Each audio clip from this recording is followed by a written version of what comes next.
Welcome to the Fantasy Football Prophet Podcast, hosted by Craig Phillips and Jeff Torrey. Visit us at fantasyfootballprophet.com. And now your hosts, Craig and Jeff. Welcome everyone to the Fantasy Football Prophet Podcast. I'm Craig Phillips, normally joined by Jeff Torrey. Jeff's on vacation this week, so this is the final episode that Jeff is not going to be here for.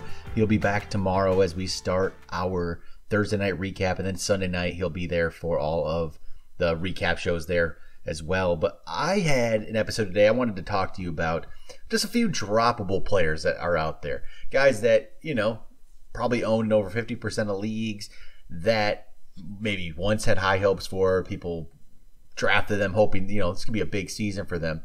And at this point, to me, I don't see it happening. And I'd be comfortable dropping these guys. I mean, a lot of this will be based off 10-team and then 12-team. There's a couple guys on here that in 12-team, maybe you don't want to go and drop yet. And so I'll go over those here and which ones are which. So I'm going to start us off. And this is going to, I already got some people angry on Instagram when I posted this, instagram.com/fantasyfootballprophet.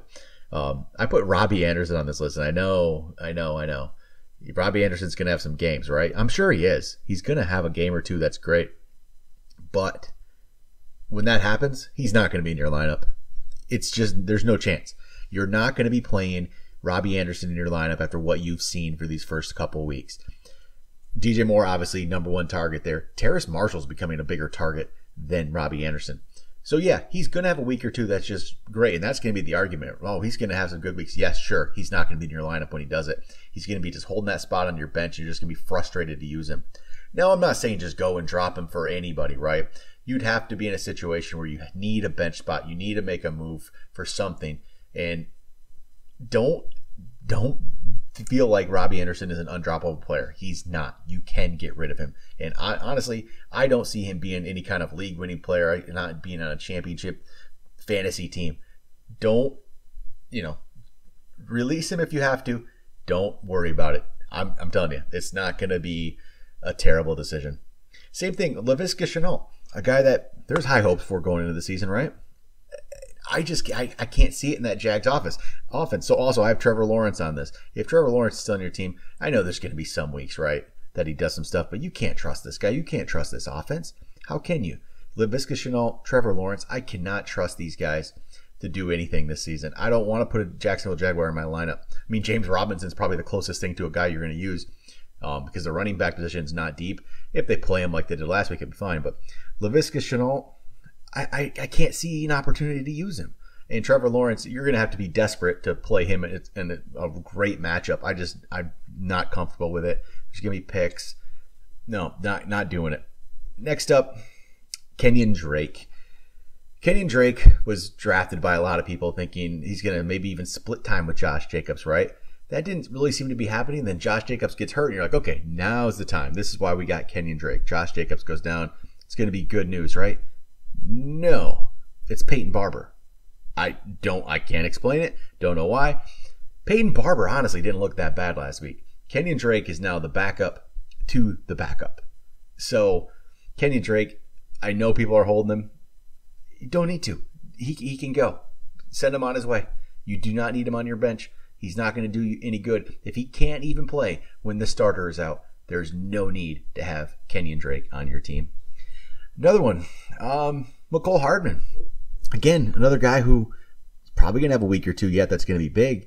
But what has he shown you, and not just this year, but in his career, that makes you think you could put him in a lineup and feel comfortable with it? Because you just can't. Especially, these are in 10-team leagues, you can't at all. 12 teams, I say maybe Robbie Anderson, Shenault, maybe those guys you're thinking of keeping. But no, when are you going to play Nicole Hardman? When are you going to do it?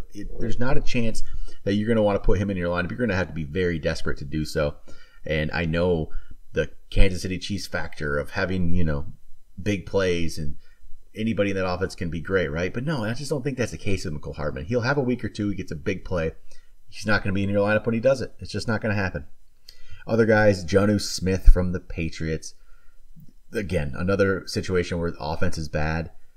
Does not seem to be happening like people thought. I know the tight end position is definitely thin, so you might not have a better option than Jonnu Smith. That's fine. I'm not saying you drop these guys. I'm just saying if you needed to drop them for somebody else, if you want to take a shot at somebody else, feel free. This isn't going to hurt you. Jonnu Smith's one of those guys.